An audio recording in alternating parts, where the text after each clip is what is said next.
Bonjour à tous, aujourd'hui je vais vous parler de dernière IP de l'artiste électronique japonais Camellia, au nom de Symphonia EP, constitué initialement de 6 pistes et 2 pistes cachées. Dans cet album, Camellia a réussi à faire l'exploit de mélanger une palette de sonorités différentes, en faisant coexister dans ses musiques des sonorités à la fois très douces et agressives.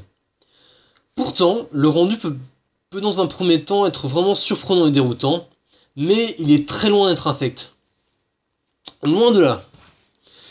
Dans cet album, Camellia arrive à trouver une sorte d'équilibre dans ses compositions pour éviter de les rendre indigestes. Il sait où est-ce qu'il va, il sait où est-ce qu'il nous emmène, et très franchement, une telle maîtrise en termes de composition m'a vraiment épaté. Les compositions ont toute une tonalité un peu éthérée. Les sonorités agressives et douces s'imbriquent vraiment très bien les unes dans les autres. De surcroît, Camellia, non seulement content de réussir à produire une sorte de cohérence sonore dans à peu près toutes les musiques de cet album, réussit également l'exploit de mélanger divers genres musicaux électroniques actuels au sein de ses pistes. Alors par contre, Camellia ce n'est pas Aphex Twin. Donc ne vous attendez pas à écouter de l'ambiant ou de l'IDM,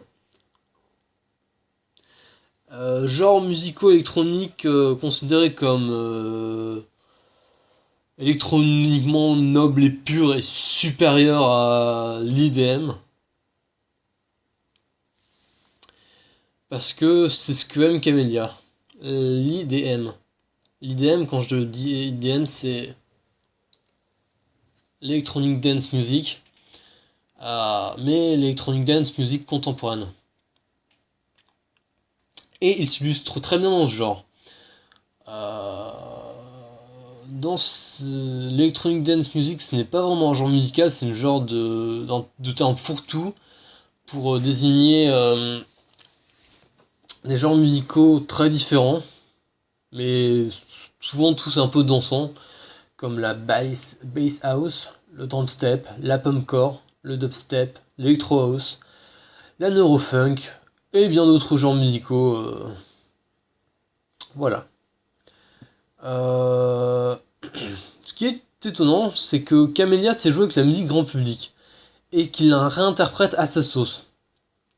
Ce sont pas vraiment des immondices musicales. Il y a vraiment un réel travail d'orfèvre derrière pour proposer des structures musicales bien différentes des morceaux d'IDM qu'on pourrait qualifier de grand public, et ça, c'est vraiment bien. Quand je parlais de sonorités agressives, je me référais aux sonorités issues de l'IDM contemporaine, pouvant être assez désagréables à l'écoute, mais dans ce cas, elles sont très loin d'être vides et creuses, comme dans beaucoup de morceaux grand public. Ici, je trouve la musique beaucoup plus personnelle qu'un simple morceau d'IDM grand public. Ces morceaux d'IDM grand public sont souvent des morceaux produits à la chaîne qui ont juste pour but de nous faire danser. Il y a un véritable travail de réaliser dans cet album en ce qui concerne l'ambiance qui a un côté très nocturne et un tantinet mystérieuse. Et j'ai vraiment un fait pour tous les albums qui développent ce genre d'ambiance tout au long de leur cheminement. Et ici, Camellia le fait vraiment avec une certaine brio. En bref, c'est vraiment un excellent album d'IDM contemporaine que je vous recommande d'écouter.